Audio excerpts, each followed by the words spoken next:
We're highlighting how hotels and other hospitality venues may provide a peek into what we can expect to see on board cruise ships when they resume. And that's coming up on Talking Cruise.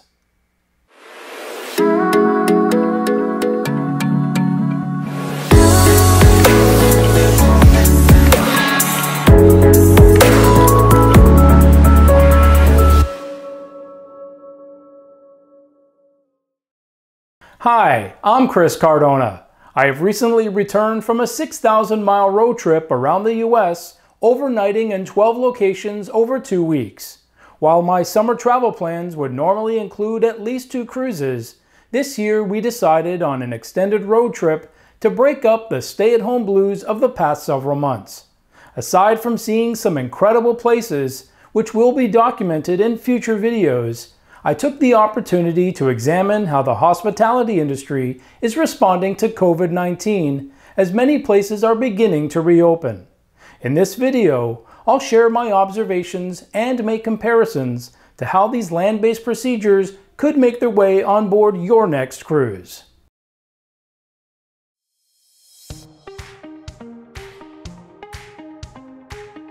All of our overnights were planned in advance, and much time was taken calling hotels in order to vet each on their COVID-19 procedures. We learned some interesting facts. Most hotels were operating at limited capacity. Depending on room types booked, hotels were spreading out guests across different wings or floors, while some properties were creating a buffer of at least 48 hours between occupying rooms with new guests. While almost all of our stays were at full-service hotels, it was apparent that staffing was greatly reduced. Other than one person at the front desk and maybe a room attendant here or there, most of the time we did not interact with many hotel personnel. At one hotel in particular, not only were there signs in the lobby and elevators about their stringent procedures, we found a seal sticker on the door that the room had been cleaned. This wasn't just marketing hype either. The room was spotless and smelled clean and fresh. They also pre-wrapped the TV remote in plastic. We'd been using the ice bucket bags to do this on our trip already, so this was a nice touch.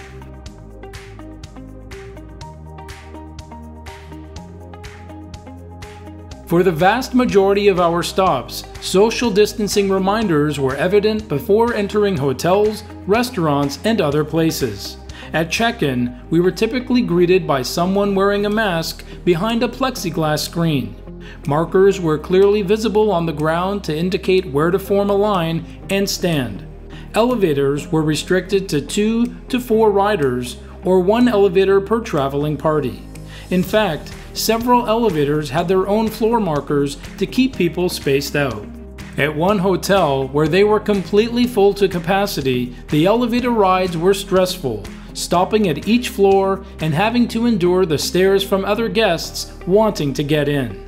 Outside of our hotels, restaurants along our route were mostly empty, but were spacing out tables inside and outside at least 6 feet apart. In Chicago and San Antonio, we took river boat tours where the number of guests was reduced by at least 50%.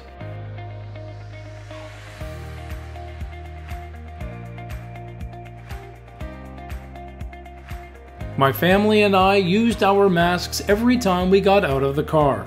This included entering and exiting buildings, in elevators, and in some busy cities, even outside on the sidewalks. For the most part, other hotel guests had masks on, and every hotel, restaurant, and employees at attractions as well. We used a combination of reusable masks that we washed frequently. The rules pertaining to mask usage varies from place to place, but we never felt out of place for wearing one. While many attractions were still not open, we did manage to take riverboat cruises in Chicago and San Antonio and visit the St. Louis Gateway Arch Visitor Center and Museum.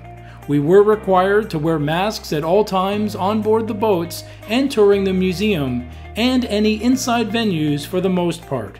With 1 or 2 exceptions, we found all of the hotels to be very clean. I did see other rooms going through deep cleaning, including using electrostatic fogging machines. Regardless of the level of clean, we still made a point to wipe down all high-touch surfaces in each hotel room, and we were never without wipes and hand sanitizer while walking around.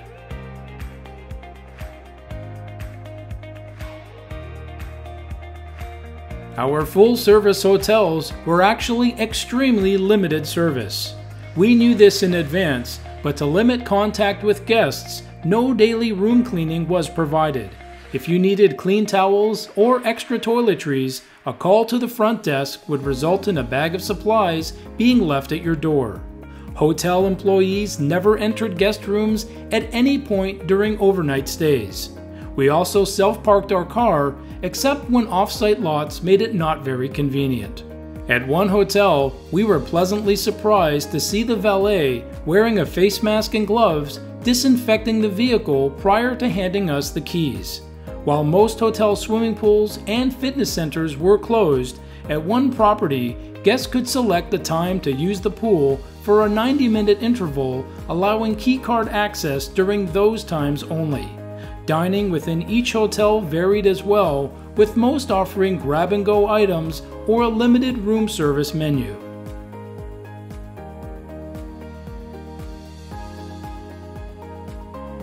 As I mentioned earlier, on-site dining was mostly not offered during our trip.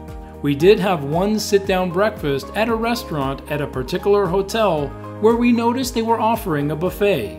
We chose to select from the menu, but the small buffet setup required guests to wear a mask, use a new plate, and use a new pair of provided disposable gloves every time. We generally explored outside restaurants in each location we visited, which is a great way to get to know more about places. Again, from city to city, the availability of in-room dining versus takeout only was varied. We also tried to call places beforehand to find out how they were handling things, which was a good idea since while exploring, we noticed many places were closed. Whenever possible, we chose to sit on a patio for dining.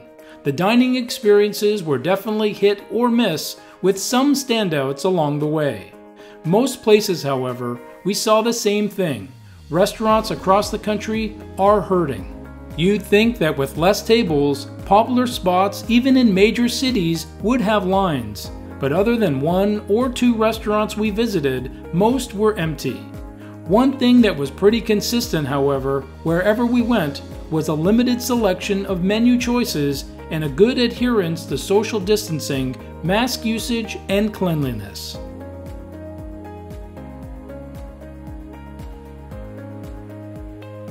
Every hotel we stopped at had reduced capacity with one or two exceptions. In some cases, only a dozen or so rooms were booked during our stays. Some hotels in larger cities had their main doors locked to keep non-guests out. At one hotel, we were even inadvertently locked out from the garage level to the lobby. One important obstacle we encountered along the way was access to clean restrooms. Several rest areas along major highways were closed, which made planning stops, especially in wide-open rural areas, a priority. Even within populated cities, it was difficult to find open restrooms. Our main objective for this trip was to get out and explore America. Under normal circumstances, we may have been put off with the limited number of open attractions and points of interest. We actually loved the fact that places weren't crowded, and we still managed to enjoy each location to the fullest as a family. In fact, I think we were able to appreciate some lesser explored sides of each locale, such as the architecture, outdoor spaces, art pieces, and general walkability. Thanks for watching.